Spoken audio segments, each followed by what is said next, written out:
There are 7 levels of wealth that separate a successful doctor making $500,000 a year from Elon Musk buying Twitter for $44 billion just because he felt like it.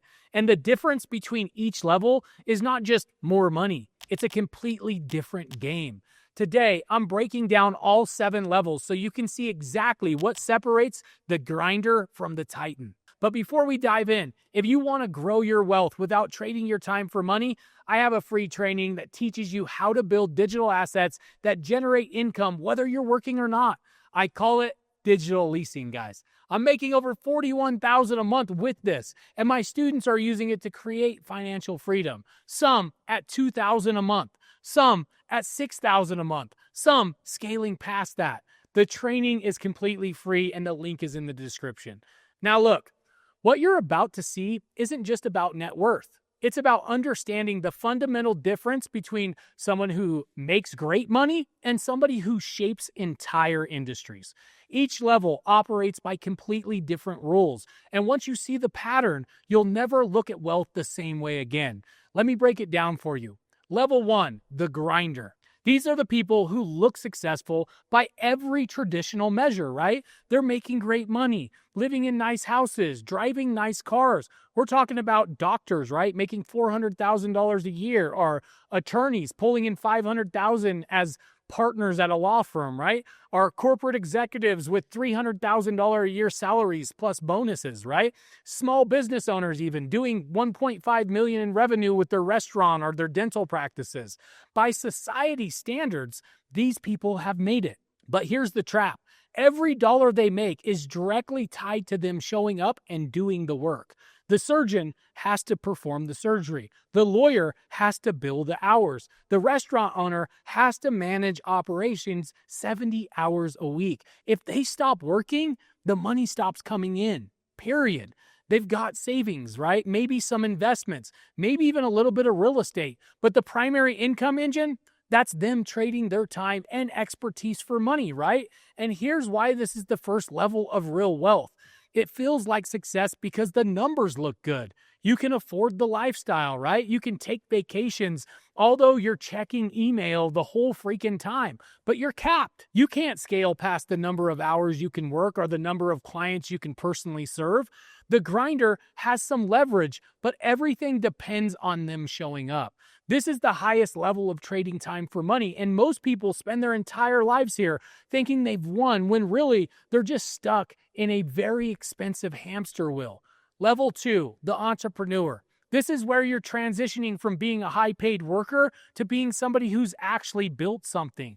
Think about like Alex Hermosi, right? When he was building Gym Launch in the early days, making $3 to $5 million a year, turning around gyms, right? Or Ty Lopez, who built a massive knowledge business, selling courses online, pulling in tens of millions of dollars in revenue.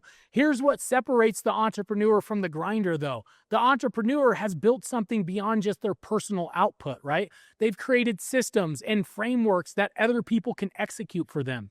Alex had a team and a repeatable process for turning around gyms. He wasn't personally flying to every single gym anymore, right? Ty built automated funnels, right? Sales teams and content distribution guys that generated revenue, whether he was personally involved or not, right? But here's the problem. The entrepreneur is still the key piece holding everything together, right? Every major decision, right? Every strategic pivot, every new product launch requires them. They can't fully step away because the business is built around their expertise and their leadership. Alex couldn't disappear for 6 months when Gym Launch was scaling, right? Ty can't stop creating content, right? His personal brand is the business.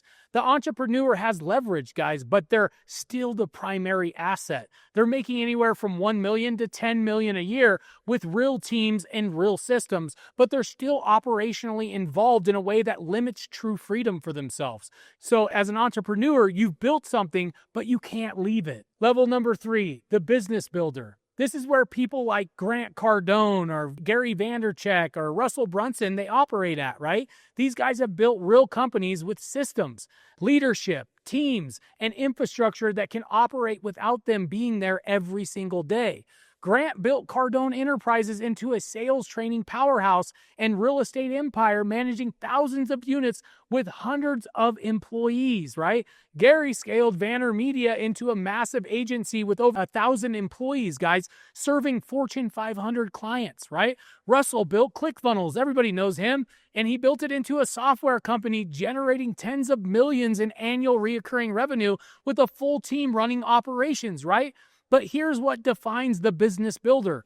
They've detached their time from their income. The business runs whether they show up or not.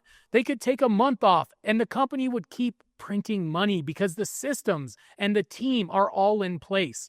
Now, they're still very involved, don't get me wrong, right? They're still the face of the brand. They're still making major strategic decisions, right? But the business doesn't collapse if they're not there. The business builder is making anywhere from $5 million to $50 million a year, and their company has real enterprise value. It could be sold for multiple of revenue because it's not dependent on one person to function. Level number 4, the shark. This is where people like freaking Kevin O'Leary and Damon John operate at, right? At this level, you're not building businesses anymore. You're putting money to work. Kevin sits on Shark Tank, guys, investing millions across dozens of companies, collecting dividends, royalties, and equity returns from like wine and software and consumer products, right? Damon built Fubu, right? And he built it from scratch into a $6 billion brand. And then he transitioned into full-time investing. Now he sits on Shark Tank just writing checks and collecting returns from dozens of investments across fashion, tech, consumer products, right? The shark has completely separated time from income, right? They're making $10 million to $100 million a year from investments, and the money grows whether they lift a finger or not. Real estate portfolios generate cash flow, right? Stock holding appreciates and pay dividends. Businesses send quarterly distributions, right? The shark, guys, isn't operating anymore. They're multiplying. They've moved from builder to investor, and that shift changes everything. Money makes money faster than work makes money at this level, right? This is where wealth becomes truly passive for you. You could disappear for a year and come back richer than when you left. Level number 5, the mogul. This is where people like Mark Cuban, Jay-Z, Oprah Winfrey live, right? And the difference between the shark and the mogul is massive. Mark Cuban isn't just sitting on investments. No, he owns the Dallas Mavericks and stays actively involved. He launched Cost Plus Drugs, right, in 2022 to disrupt the pharmaceutical industry. He's on Shark Tank investing in building multiple businesses, guys. Constant action, right? Jay-Z, he built Rock Nation, right, into a full-scale entertainment empire. He owns, Tidal streaming services, high-end champagne, cologne brands, right? Real estate, art collections. He's actively building across multiple industries simultaneously. Oprah built OWN, right? O Magazine, Harpo Productions, plus investments in like Weight Watchers, Apple TV deals, and real estate, right? She's still currently active and building things today. But here's what separates the mogul from the shark, okay? The mogul doesn't just invest capital. They build empires under their personal brands. Their names carry weight that opens doors that nobody else can access. Their influence creates opportunities, right? Their reputation is worth hundreds of millions of dollars. The mogul is making 50 to 500 million a year operating where business and culture kind of intersect. They're not just rich, they're influential. Mark Cuban can launch a pharmacy company and get instant media coverage and consumer trust because of who he is. Jay-Z, guys, can drop a champagne brand and instantly get placement in every major club and restaurant because his name carries actual cultural weight. Oprah, she can endorse a book and it becomes #1 bestseller overnight. This is where wealth becomes about legacy, influence, and cultural impact, not just your bank account. Level number 6, the disruptor. This is where Elon Musk, Jeff Bezos, and Mark Zuckerberg operate. These people aren't just building empires, they're reshaping entire industries and forcing the world to adapt to them. Elon is running Tesla, SpaceX, Neuralink, and a bunch of other companies simultaneously, each valued at billions of dollars. He's redefining transportation with EVs and forcing every automaker to pivot. he's making humanity multiplanetary with SpaceX. He's rebuilding social media with X. Jeff Bezos built Amazon into a $1.5 trillion company that killed traditional retail and replaced the entire model, right? Then he built AWS, which powers half of the internet and generates over $80 billion a year. Mark Zuckerberg controls Facebook, right? Controls Instagram, WhatsApp, and Meta's VR division. Also, he just bought Manus, right? One of the biggest freaking AI tools out there. He's influencing how billions of people communicate, share information, and experience reality. The disruptor is making $1 billion to $50 billion a year, depending on stock performance. But here's what makes all of them different. The disruptor doesn't just succeed in existing markets. No, they create entirely new markets and destroy old ones in the process. Amazon didn't compete with bookstores. It killed them and rebuilt retail from scratch. Tesla forced the entire automotive industry to change or die. Facebook changed how information spreads, how elections are influenced, and how society functions. The disruptor operates where governments pay attention, entire industries pivot, and billions of people are affected by their decisions. They don't play by the rules, they rewrite the rules. Level 7, the Titan. This is the top of the pyramid, and very few people in history ever reached this level. We're talking about J.D. Rockefeller, right? Andrew Carnegie and the Rothschilds family. We've all heard about these people, right? These people didn't just build companies or disrupt industries. No, they shaped entire economic systems and changed the course of human history. Rockefeller controlled 90% of American oil. 90% of production at one point, right? His wealth, adjusted for inflation, would be over $400 billion today, making him potentially the richest person who ever lived. But he didn't just make money. He funded entire universities like the University of Chicago. He built medical research institutions that eradicated diseases like yellow fever and hookworm, right? His foundations are still operating over 100 years after his death. They're still distributing billions of dollars. Andrew Carnegie controlled the steel industry during America's Industrial Revolution, right? He built the infrastructure, the railroads, the bridges that transformed America into this global superpower.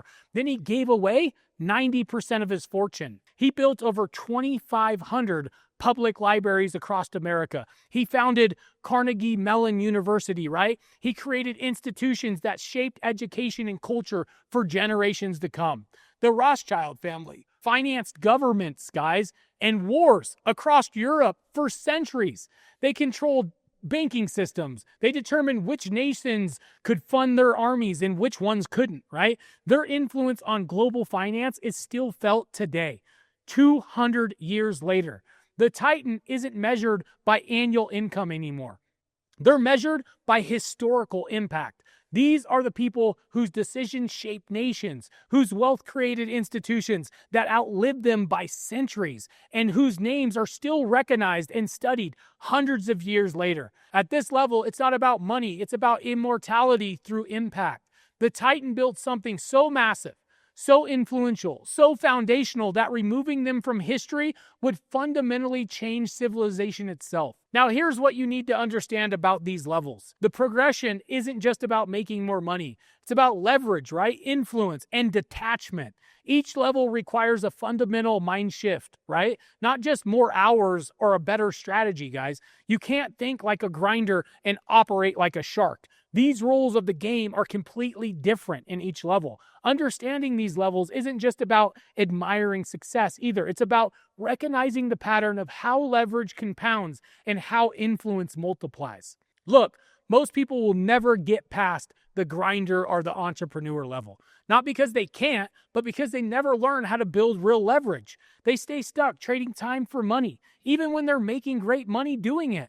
If you want to move up these levels, You have to start thinking about assets, right? Systems and leverage instead of hours and effort. That's exactly what my digital leasing model teaches. It's how you build assets that generate income without you. And it's the fastest way I know how to break out of the grinder mentality and start thinking like a business builder.